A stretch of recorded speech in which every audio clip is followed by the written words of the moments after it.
Manheru akanaka mhuri yeZimbabwe. Regai tisangane manheru ano uri musi wechipiri 4 November 2025. Tinoda kutenda vese vari kusapota this cause yatakatarisana nayo yekusunungura nyika. Mwari ngavakuitirei zvakanaka, uye zvakare ticharamba tichisimbiswa zuva nezuva, nekuda kwekuti basa ratakatarisana naro harisiri basa rinoda vanhu vanomanya.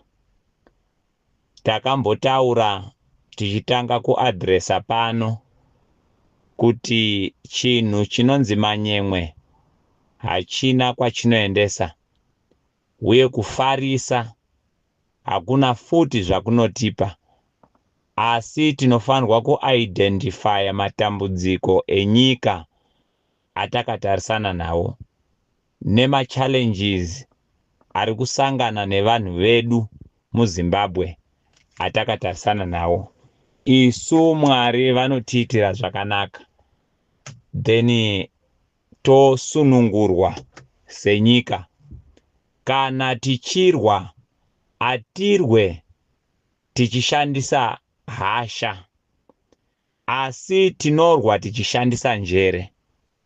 Gwiza ndo zvarinoita, rinorwa rozvidambura makumbo, uye zvakare hatidi ushingi hunenge hwechidhanhana chinoenda kunokukumara pamberi perodhi, pakati perodhi, roti handitsikwe, chongo ainwa chofira ipapo. Matambudziko atiinawo munyika yedu agara kwemakore, uye mamwe acho ane mutsapashi. Pane vazhinji vaibhenefita musisitimu iyoyi, vange vachifungidzira kuti nyika haina matambudziko, nekuda kwekuti nhamo yakanga isati yapinda mumba mavo. Vamwe vakanga vasingabhenefite, but vanga vari loyal to the cause, vasiri kuziva kuti vamwe vedu vatiri kufamba navo vachinja mafungiro nemaitiro. Ndosaka muchinzwa tichiti pega pega patinotaura nana baba Edgar Tekere, muchaona kuti vakapinda musystem pamwe chete nemacomrades, but vakazoita mibvunzo yekuti zvatiri kubva tese kuhondo varume, hatisati tava nenguva tichishanda. Imiwo mari dzekutenga dzimba munana Borodeo nemotokari dzamakudhiraivha mange madziwana kupi? Zvinhu zvaibvunzwa nemacomrades nekuti vaiita chinhu chimwe chete, but mukuita chinhu chimwe chete pane zvavange vasinganzwisisi. Saka system ino yatiri kurwa nayo isystem isiri kunzwisisa kuti kana vanhu vachiti vari kunetseka vanotaurei. Isystem yakangoshanda kubudisa upfumi hwenyika ichiisa kunze kwenyika. Yatinoti vakagara mupawa vanotenda kuti achievement yapolitician kutenga an island outside. Accumulation yacho yaanoshandisa mari dzaanozosenzesa kutenga zvinhu kunze, imari yaanenge awana muupfumi hunobva mukati menyika yedu. Mhuri yeZimbabwe, toda kuti muzive kuti pamunotsika ivhu reZimbabwe, muri kutsika sosi yeupfumi hwenyika.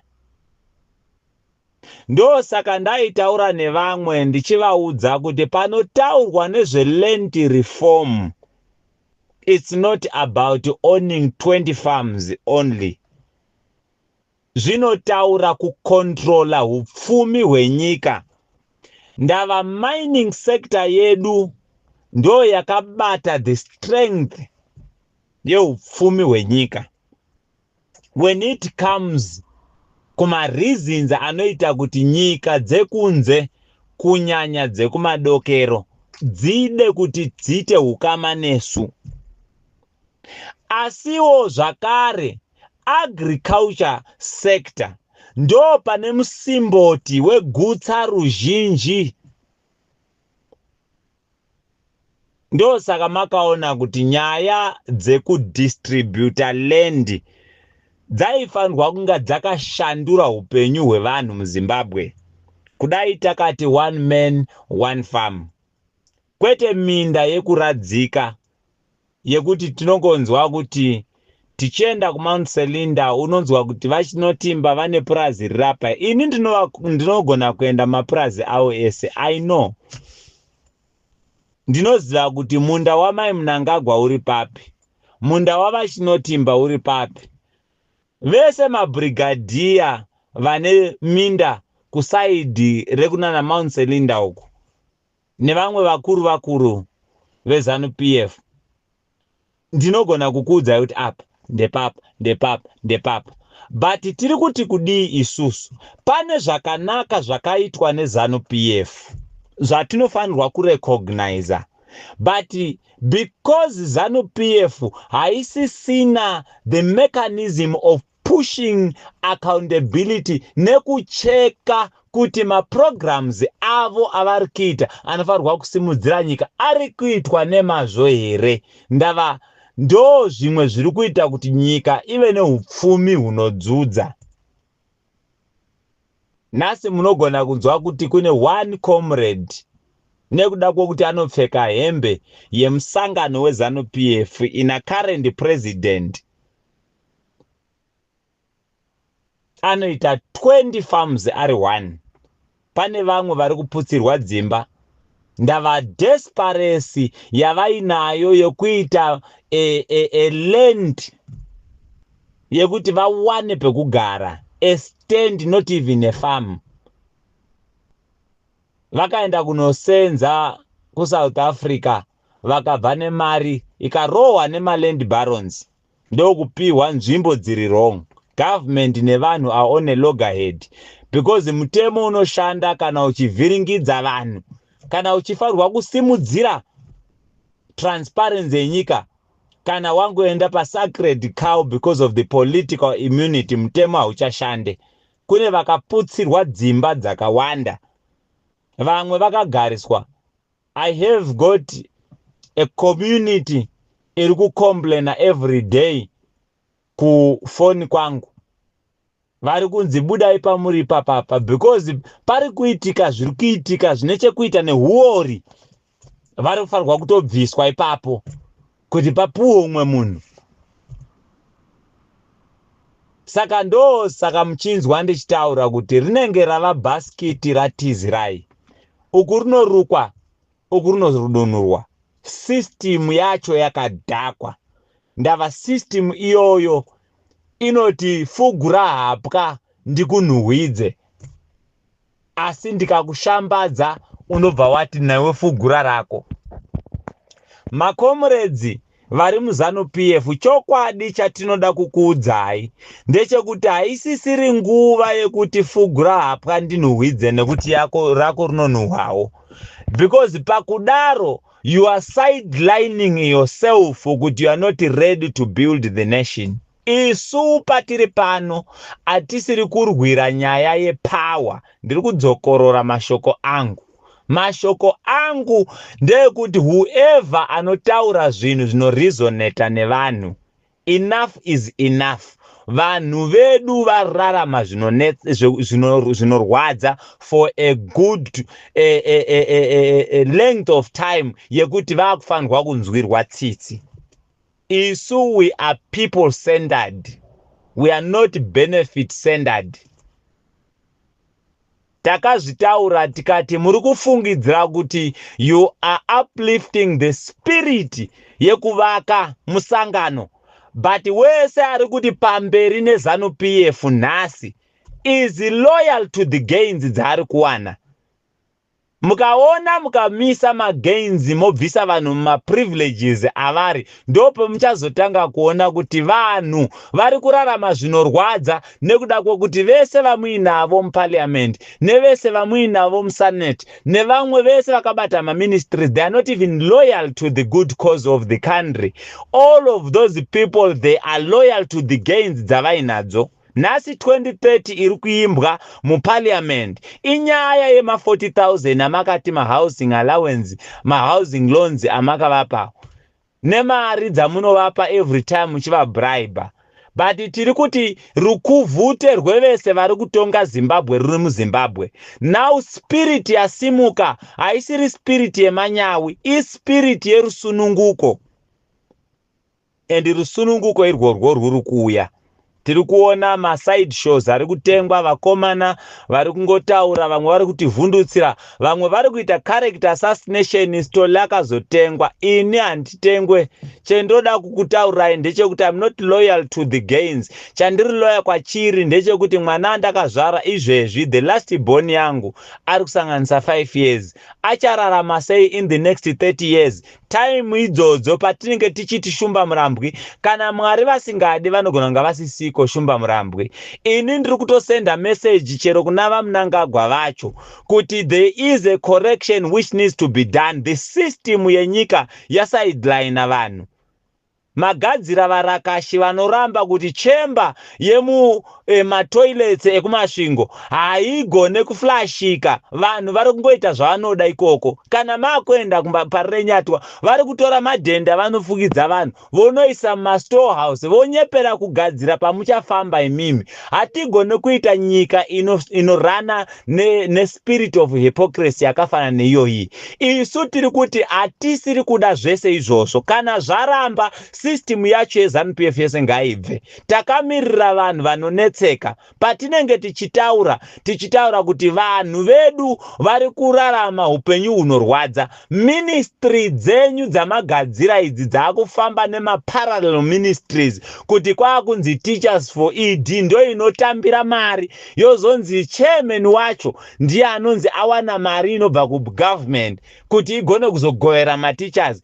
Huori hwega huri kuitika apa, hazvisiri izvo. Let us press the reset button. Nyika yedu irarame nemaministries ayo anoitwa head, anenge achihedwa naminister watinozodzoka ombouya achipindura kuvanhu.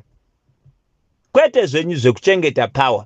You are too much power centered. Let us go to be progressive. Ndo zvatiri kungotaura chete. Saka panonzi pasi neZANU-PF tinenge tichitaura system yacho yese because yaora. ZANU-PF yatadza. Chauraya nhasi ZANU-PF inyaya yekunyara vanhu kuti iwe hausi kuita zvakanaka, buda musystem. Machengeterana zvima secrets zvakawanda for a long time. And makaunganidza upfumi nekuchengetedza power muchishandisa ropa revanhu. Apa ndiri kutaura mapoliticians, vana vakatorwa vachitengeserwa dhami yedemokrasi, vakafira nyaya dzematongerwo enyika. Nyika ino ndio nyika yedu. Isu tichizviita tinotaura tiine moyo inochema. Ndo saka muchiona kuti vamwe vese vanotaura vanozotaura this issue is not a content creation issue. Hatisiri kutaura nyaya idzi dzekusunungura nyika kuti tiwane zvekutumira painternet. We really mean business. Ndo saka muchiona tisingamanyi vese vari kuita maside shows. Tinongotarisa totarisa. Chatinotenda ndechekuti hatina kupusa uye hatisiri mbwende. We really need to sort out the problem of this nation. It has started too long. Zvakabva kure izvi. Patiri pano tinozviziva kuti the power transfer yakaitika ichiuya kwatiri papolitical matrix yedu yakazotipinza muoffice compromise power on the economy. Pamakada kuzouya muchida kurecover economy, mukaenda economic sabotage, yadzoka makuchema masanctions nhasi. Tinozviziva kuti the vibrant opposition iri munyika medu yakanga isiri initiative yekuti vanhu veZimbabwe they were civilized mukuziva kuti democracy inoseva vanhu, but it was also a false message sold to our people, iri external powered nevatungamiriri vedzimwe nyika dzichiri kuda kupamba nyika yedu. Ndo vakauya vakati muri kutsikirwa in the name of the democracy. Takastada zvakaitika kuLibya, tinozviziva.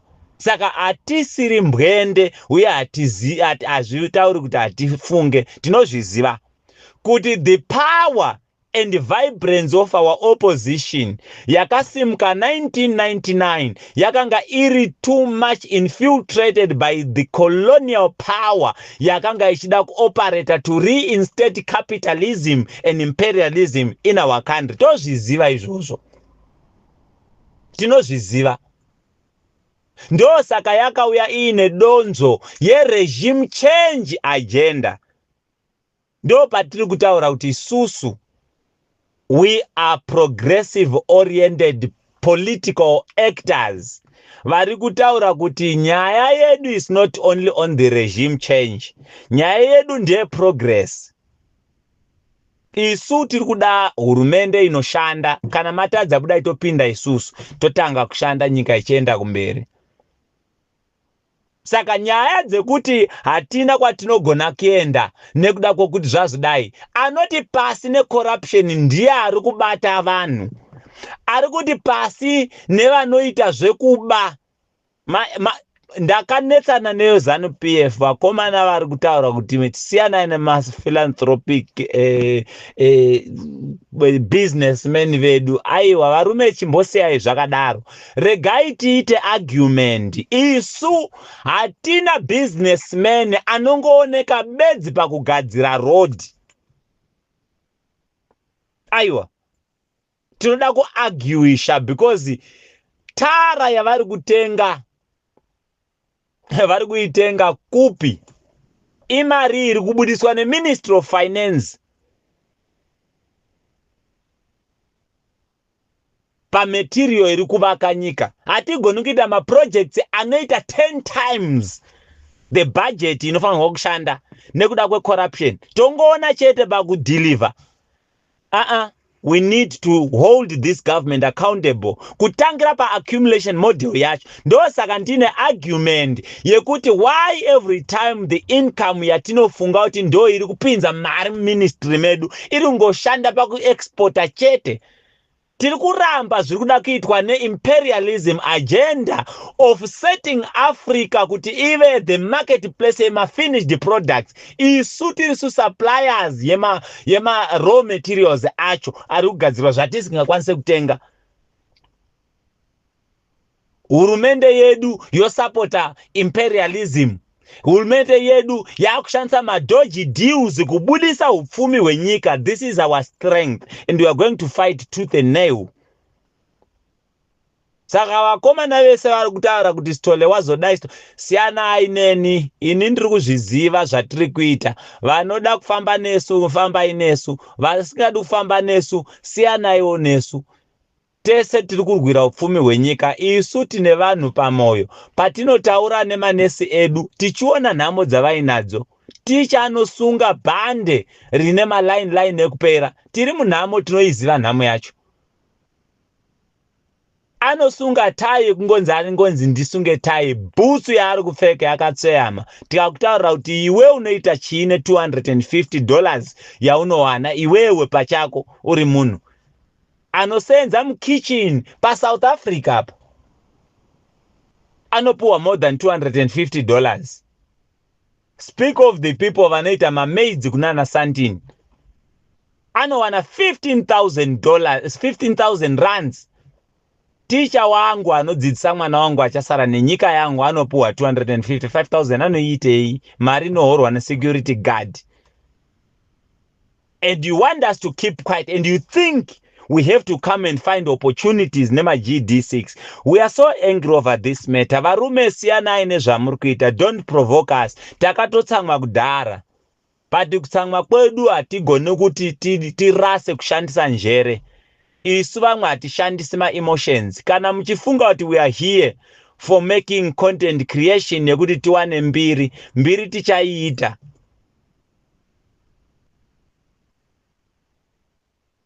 I'm disappointed ne-youth. Vamwe ndo vakuti Sithole anoda kubatwa. Ini uyai mundibate. I'm not going to speak what you want. Ndinotaura zvinoenda mberi. Kana chinhu chakadhakwa chinenge chakadhakwa. Kana chakanaka tochisimudzira. Tiripo pakuvaka nyika.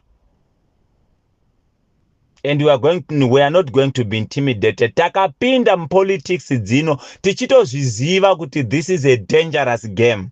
But we are going to transform the agenda of our political approach and making sure that it is going to benefit the mass. Isu takabata vanhu.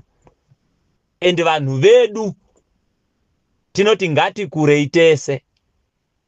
We need to end this system yekuti munhu anowanikwa kunzvimbo nguva yekukambena. Apedza kudaro haachadzoki kwaari munhu wacho. Makutowaridzirwa kamachira. You can't even go and mix with the people. Izvezvi muri kusapota 2030 because muri kuziva kuti munoda kuprolongawo nemiwo chance yekuti murambe muchidya inenge iripo. Chimbimbi ndoga chinofanirwa kupera muZimbabwe. So pamberi nekurwa, pamberi nekubatana, pasi nekutengesana. Isu we are the unifiers of the universe. Tinobatanidza nyika. Takatsamwa but enga yedu hatirwe sevanhu vasina njere. Tinozviziva zvatiri kuita. I've got a lot of coordinators dzandinoshanda nadzo dziri paground. Ini network yangu yandakaestablisha inoshanda paground. Saka internet and social media, we don't mind too much about it. Chatinoda kusunungura inyika. Ngatibatanei mhuri yeZimbabwe tivake nyika. Kana paine vari kutsvaga mbiri nemukana, tsvagai mbiri nemukana. Mukana tikaida tinoitsvaga. Tinotoziva a better way yekuvhima mukana than yamunogona kunga muchitozivawo vamwe vedu munotipfuurawo mazera anozisiyana. But paage yangu yese I have got a better approach. Ndine mukana mukuru wekutowana mukana kupfuura vamwe vari kutaura zvavanoda mumainternet nesocial media. Chaita tirege kunge taibata mukana yacho izvezvi ndekuti hatigone kutengesa birthright ne morsel of food. Tinoda kuti zvipatara zvedu zvigadzirwe. Tinoda kuti marodhi edu agadzirwe. Tinoda kuti war veterans edu awane mari. Civil servants wedu ngaapuwe mari. Vana vechidiki vawane mukana. Ndo zvatiri kuda izvozvo. Because nyika yedu ine upfumi. Ndoda kukudzai chimwe chokwadi. Chero vanhu vese vari kuba muZimbabwe vakaba for the next 20 years. Upfumi huri munyika muya havangahupedzi. Tinogona kuvapa 2030 yavari kuda. Tiri kuti dai makumbira 2030 muchiita zvatinoona. Kwete zvamuri kuita izvi. Zvekutora mota nemari muchingofashira kuvanhu. Inini I will be so happy. Donate that car to me. Ndipei mota iyoyo. The very same budget ye 300,000 yakafanana yamakapa chairpersons eZANU-PF. But chandinokumbira convert that money. Nditaridzei mubhedha yamatenga mukaisa muparenyatwa. Because ndiyo nyika yatiri kurwira. Tiri kurwira vana vedu. Nyoka yamabhunu amakavharira. Anogona ngaitadza apo nepapo, but zvizhinji zvaanga achitaura ndezviri kuafekta vanhu. Saka atina youth yatinotya. Hakuna security system yatinotya. We are going to come, and we shall come, and we will die coming. I am a Zimbabwean. I will never be afraid to be in Zimbabwe, and I will always be in Zimbabwe. But matongera muri kuita nyika yedu asiri kugadzira ramangwana kuvana vedu. Hatigoni kuita youth inorarama nekutsvaga mukana yekutengesa ma-airtime. Nyika yamunoti mune hukama nenyika dzinopa vamwe mishina. You can't negotiate for better deals. Vari kuita zvakanaka vacho vari kutaura kuti vari kushambadza kuti tiri kushambadza ma-better deals.